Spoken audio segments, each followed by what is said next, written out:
Iron Vale Air Base crouched in the desert like a furnace made of steel. The heat shimmered across the tarmac until the horizon seemed to waver like a mirage, and the air smelled constantly of fuel and scorched sand.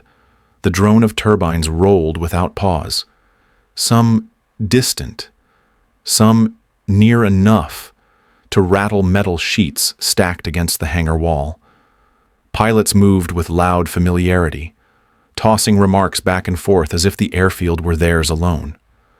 Lieutenant Dana Whitaker walked among them without reply, her notes folded neatly under one arm, her pace steady but quiet. They had given her the nickname Warthog Girl, and it clung to her every time she crossed the ramp. Some spoke it with amusement, others with dismissal, but never with respect. She had learned not to answer. At night she bent over maps in the dim light of her quarters, tracing elevations, routes, and fallback paths that no one else bothered to memorize. Her pencil sketches filled margins with adjustments, arrows showing angles of attack or lines of retreat. If she doubted herself, no one would know it. She let the precision of her discipline stand where the voices of others cut deep. The squadron saw her as an afterthought, a pilot meant for ferry runs or cargo transfers, someone tolerated rather than trusted. Their laughter at briefings still stung, though she kept her face composed and her notes ordered. She refused to answer insult with anger. Instead, she answered with silence, folding her maps cleanly and walking away. The only ones who seemed to see her effort were the ground crew, who nodded with quiet acknowledgement each time she arrived on the line. They noticed how she crawled beneath the fuselage of her A-10 before every flight, sliding a hand across cables and hydraulic lines until she was satisfied that no frayed edge would betray her once airborne. They saw her fingers stained with oil as she tightened bolts herself, rather than trusting another's glance. To them, her thoroughness was not wasted time, but the difference between safe return and empty cockpits. More than once. A mechanic paused to watch her run a checklist twice, lips moving in steady rhythm, never rushed. They respected her because they recognized her care for the machine. Her Warthog crouched at the edge of the flight line, paint worn from sandstorms, the shark mouth on its nose torn at the edges yet still baring its teeth like a predator. Dana brushed the paint each time before climbing the ladder, the gesture more ritual than vanity. To her, the aircraft was not a relic or an afterthought. It was fortress and weapon both, the only place she felt completely at home. Her father's words lived in the growl of its turbines, trust the machine, but trust yourself more.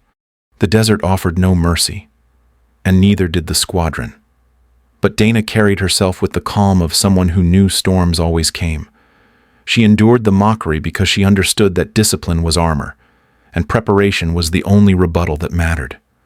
The base could vibrate with laughter. The sky could shimmer with heat.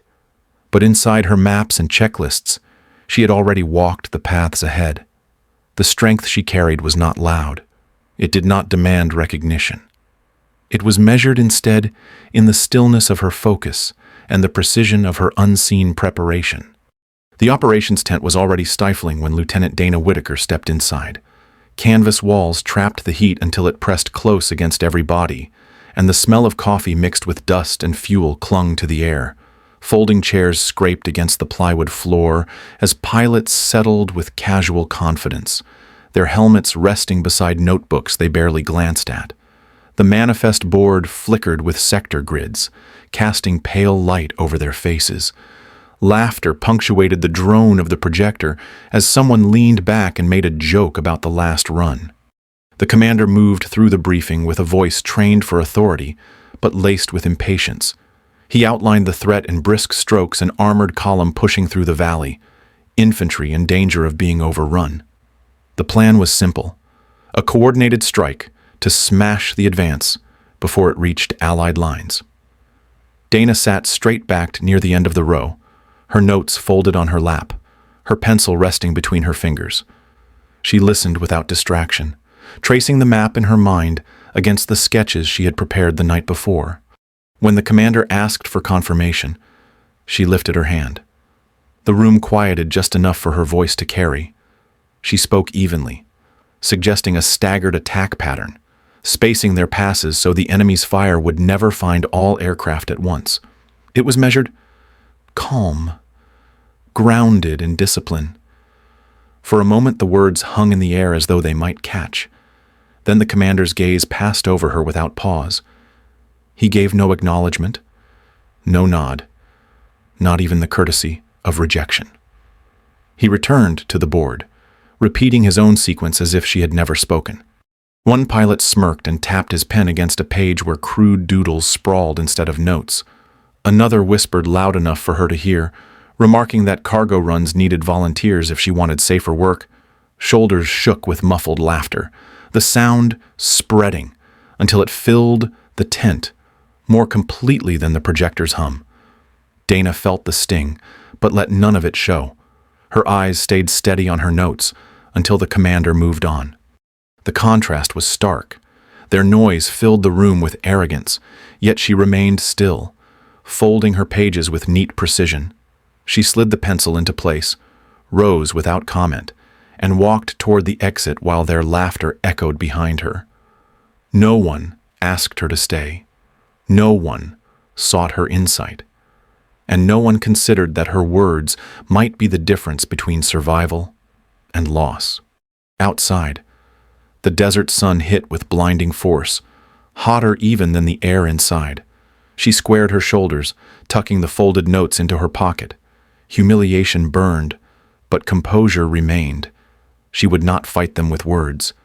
She would fight with precision when the sky demanded answers. The truth she carried would wait until chaos arrived, when arrogance shattered and calm discipline became the only path left. The sun had already burned away the last trace of morning haze by the time Lieutenant Dana Whitaker stepped onto the line. Her A-10 crouched low to the ground like a predator waiting in silence, the shark mouth painted on its nose, worn and torn from sandstorms, but still bared in defiance.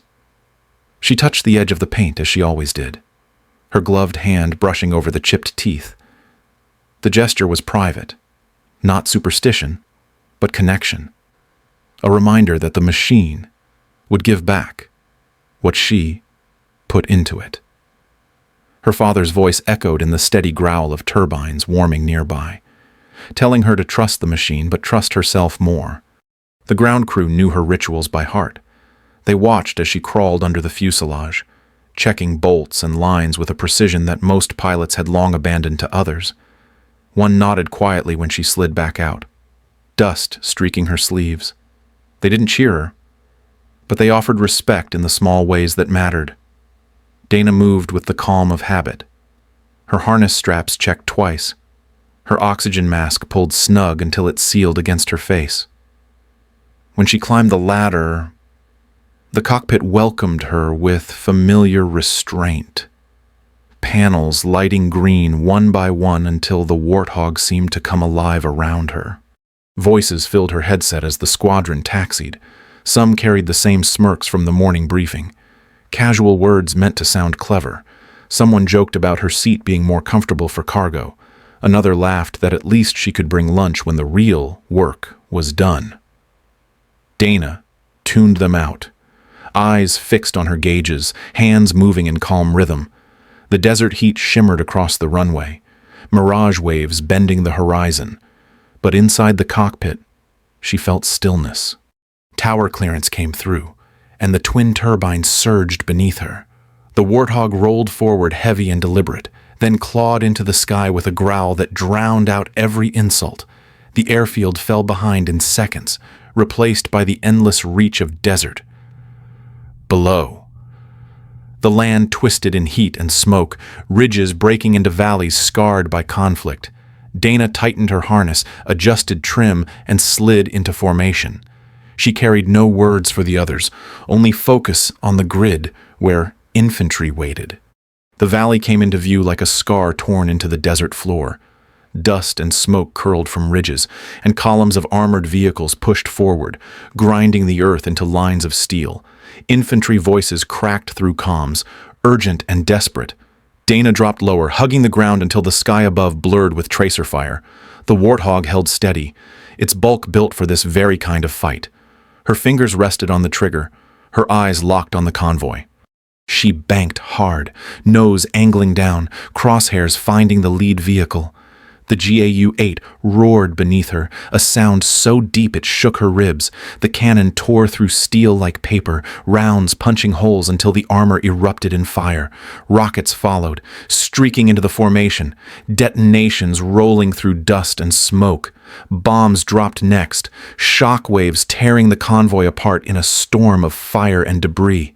Enemy troops scattered in panic, their order shattered by the sudden strike. Behind her, the comms shifted.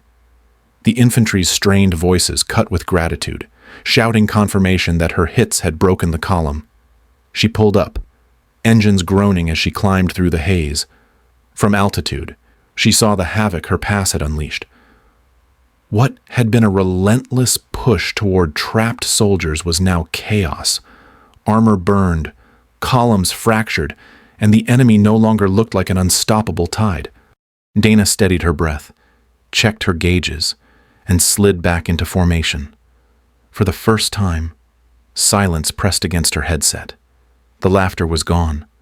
The Warthog girl had struck first, and the sky itself had delivered her reply.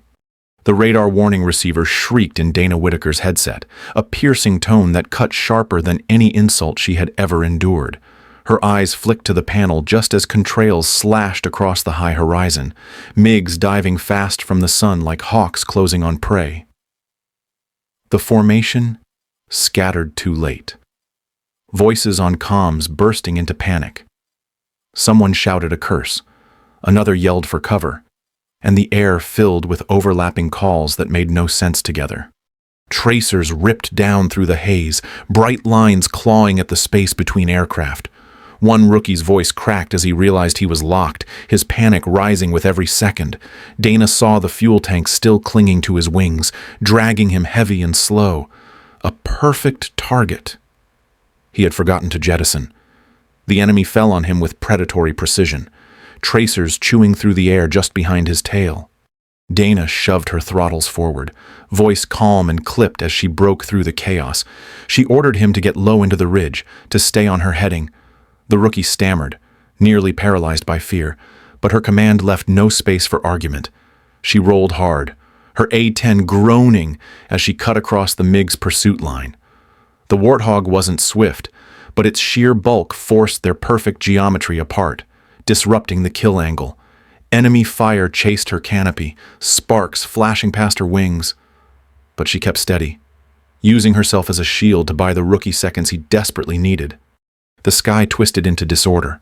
MiGs screamed through, overshooting as the formation lost all discipline. Pilots shouted half-thought orders, each trying to save themselves. Dana cut through the noise with clarity. Her tone was level, firm, never raised.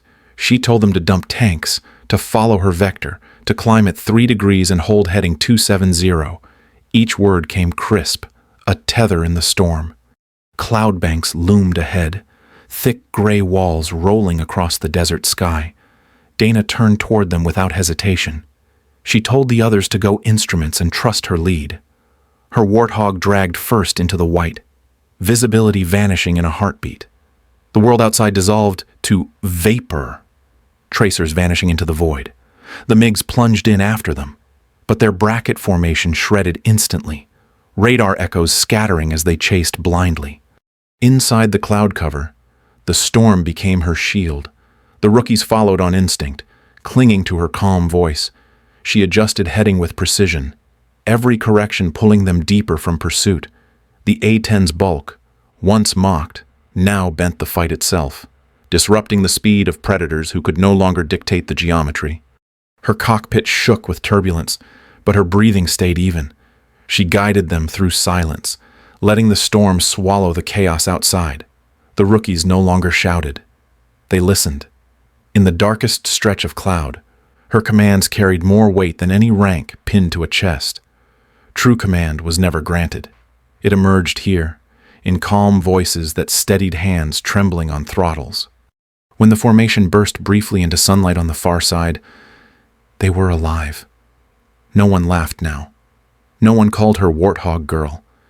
They had followed her through the storm, and survival had been the only proof they needed. The clouds closed around Dana Whitaker's cockpit until the world outside vanished into gray. Vapor pressed against the canopy in heavy swirls, a shifting wall that turned every direction into the same suffocating haze. Her instruments flickered. Artificial horizon, steady, but fragile against the chaos. The radar shrieked with fresh warnings. Enemy echoes scattered across the screen, moving fast, closing from different angles. 5 blips, more than enough to crush her battered Warthog. The first fighter burst through the cloud like a phantom, its nose angled straight at her. For a split second, Dana saw the gleam of the canopy and the glint of a visor. Both pilots fired in the same breath, tracers carving luminous paths across the void. They crossed in a deadly mirror, one line passing through the other. Dana yanked her stick hard, the Warthog jolting in protest. The MiG screamed past, close enough that turbulence rattled her teeth. She rolled back, nose swinging down, and squeezed. The GAU-8 roared, the cannon's deep thunder shaking her ribs. The fighter erupted into fire, fragments spinning as the storm swallowed them whole. No time to breathe. Another contact slashed low across her path, contrail streaking briefly before dissolving in vapor. Dana dropped her nose, tracked the movement, and fired again. Rounds shredded through fuselage, a wing tearing off in violent spin. The wreck spiraled into the ridge hidden beneath the cloud, her cockpit filled with new alarms. Hydraulics bleeding, fuel vanishing faster than gauges could record. Smoke streamed off her left wing root, black tendrils curling into the vapor. She steadied her hand on the stick. The Warthog groaned, every rivet straining as if the jet itself knew it was being pushed beyond design. She ignored the alarms, eyes locked on flickering gauges, mind tracking positions faster than her instruments could update. Exhaustion clawed at her, muscles aching from brutal maneuvers. But she held steady. She had no choice. The predators were circling. The radar pulsed again, 5 blips converging, their geometry tightening around her like a noose. Tracers snapped past her canopy, brief flashes of light against the gray. Each one carried the promise of a kill. She shoved the throttles forward, dove deeper into the cloud, rolling inverted and dragging the Warthog through maneuvers no one expected from a machine built to lumber, not dance. Vapor tore across her wings, shaking the frame, but still she pressed. The storm became both shield and trap. Every blind pass threatened sudden collision, every burst of tracers close enough to rip steel apart.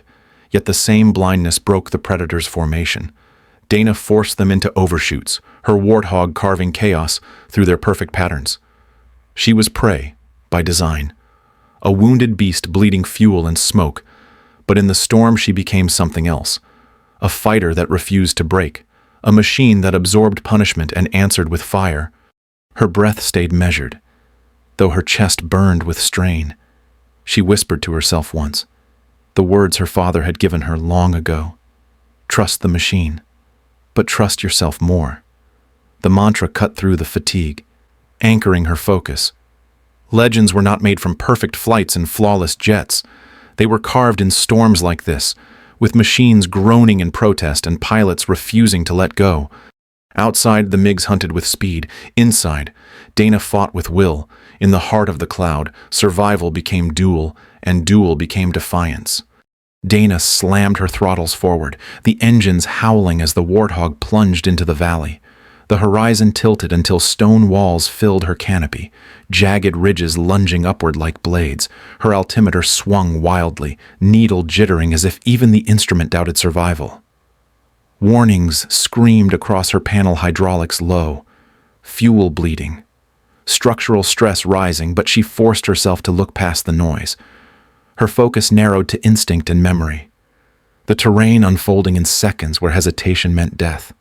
Behind her, the MiGs pressed close, their speed turning them into hawks diving on prey. Tracers snapped past, sparks of light that vanished against the cliffs. She dragged them lower, daring them to follow. The valley twisted into a maze, air thinned by heat and speed. At one bend, the rock came so near she swore the paint scraped from her wingtip. The Warthog jolted, but she held the stick firm, every muscle tight as steel. One MiG tried to follow too sharply. It overshot, nose swinging wide, wings slicing into vapor that curled into rock. The explosion came muted, swallowed by cliffs, debris vanishing in the canyon's shadow. Dana's jaw clenched, but she didn't celebrate. The others were still behind her, their geometry tightening again.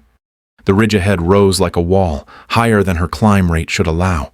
For one frozen second, death filled the glass, stone rushing closer, nowhere left to go. Her heart pounded, but her hands stayed steady. She rolled inverted, gravity tearing at her harness. The world flipping until sky and ground changed places. She yanked hard, pulling with everything left. The Warthog scraped the margin of physics itself, clearing the ridge by a breath. Her vision dimmed at the edges, a gray tunnel pressing inward from the force. The machine groaned, wings flexing in protest, but it held, behind her. The MiGs overshot, their speed carrying them wide. They could not follow the brutal plunge and impossible roll. The trap had worked, but at a cost. Her cockpit stank of burned insulation, and the gauges blinked like dying eyes. In the silence after the maneuver, Dana's breath rasped loud in her mask. She whispered into the void, voice barely more than air. Trust the machine, but trust yourself more. Her father's words steadied the shaking in her hands, anchoring her against the chaos. For all the alarms and failing systems, it was not the jet that had carried her through. It was will. It was instinct. It was memory refusing to surrender. The storm swallowed her again, gray vapor hiding both hunter and hunted. For now, she was alive. In the moment when machines failed, she had become the only instrument left. Through the storm's thinning edge, Dana Whitaker caught the faint glint of shattered glass. A crippled A-10 limped ahead, canopy cracked open, smoke trailing from the fuselage. Another radar return blinked weakly on her scope, struggling to stay airborne, wings jerking as if the pilot fought every inch of control. Both were barely alive in the air, more wreckage than machines. Dana's own cockpit blared with alarms, gauges flickering, hydraulics bleeding pressure, fuel slipping toward empty. Yet she leveled beside them, her voice calm and steady as she gave the order that mattered most. Form on me. The reply came broken, static-filled, but it was enough. The two battered Warthogs shifted toward her light, dragging themselves into rough formation. She took the lead, her own jet coughing smoke, the desert horizon wavering through heat shimmer. Every mile felt like a gauntlet. Engines stuttered, airframes groaned, and still she held course, adjusting trim with hands that refused to shake. Her fuel gauge dipped lower, needles trembling like a pulse about to fail. She ignored it. They would make it back together or not at all. Her wingman's canopy threw fractured sunlight across her glass, a reminder of how close he was to collapse. The second Warthog veered wide more than once, controls sluggish, but Dana's voice guided him back each time. She was the lantern in the dark, her calm tone, the thread keeping them from unraveling. The silence on comms was heavy, broken only by her commands. Where panic had ruled before, now discipline carried them home. The desert stretched endless ahead, black smoke from 3 broken birds trailing a single path across the sky. Dana's Warthog, scarred and failing, pulled them forward like a beacon. Leadership had not been granted to her in any briefing. It was born here, in ruin and exhaustion, measured not by title but by the will to guide others when all else failed. The runway cut a thin black line through the desert heat, wavering in the shimmer like a mirage. Lieutenant Dana Whitaker kept her crippled A-10 steady at the head of a triangle that barely held formation. One Warthog limped with a shattered canopy, glass gone and frame bent. The pilot slumped but alive. The other drifted constantly, controls spongy and weak, smoke streaming from its tail. Dana's own cockpit was no better. Alarms screamed, hydraulics bled, and her fuel gauge trembled just above empty. Yet her voice stayed calm as she gave the order. 1. You take final. 3. You're next. I'll land last. There was no debate. The first Warthog staggered down onto approach, its landing gear groaning into place. The wheels slammed against the strip with a burst of sparks. One tire burst, the jet skidding sideways before the pilot muscled it back into line. Rescue crews swarmed as it slid to a halt. Fire trucks racing alongside, foam already spraying over scorched rubber. The canopy opened slowly, the pilot raising one trembling hand in weak signal. Dana did not break formation. She circled high, holding, steady. Her focus locked on the second survivor. The next Warthog lined up with agonizing care, nose yawing as if every control input came seconds late. It touched down hard, brakes screaming as the aircraft veered, almost tipping into collapse. Somehow it held, shuddering until it slid safely off the strip. When it stopped, smoke billowed out and ground crew sprinted to pull the canopy open. Dana finally let herself exhale. Both were safe. Now the last burden remained hers. Her A-10 groaned as she turned for final approach, every warning light flaring like a dying heartbeat. Hydraulics barely answered, the stick heavy in her hands. She steadied her breath, tightened her harness once more, and lowered the gear. The desert wind pressed hard, cross currents clawing at the wings, but she held the glide path. The wheels struck pavement with a roar that shuddered through the entire frame. She let the aircraft slam down, letting brute weight anchor her to survival. Smoke trailed behind as the Warthog rolled true, heavy but unbroken, until it finally ground to a halt at the end of the strip. When she climbed out, boots striking the scorched tarmac, the ramp had gone silent. Pilots who once smirked at her name stood still, their laughter gone. Ground crews stared at the holes peppering her fuselage, the black streaks running down her wing, the torn flysuit clinging to her shoulders. Even the commander said nothing. The Warthog girl stood tall, and no one dared use the name again. Later that night, a mechanic entered the final log. The handwriting was blocky, unadorned. 3 aircraft returned, every soul safe, brought home by Iron Angel. No note of doubt, no mention of laughter. Only the truth burned into steel and fire. Dana Whitaker had guided her squadron through the storm, and though no speech marked the moment, the silence itself was louder than any praise. Legends were not claimed. They were written in scars, in silence, and in the lives carried home.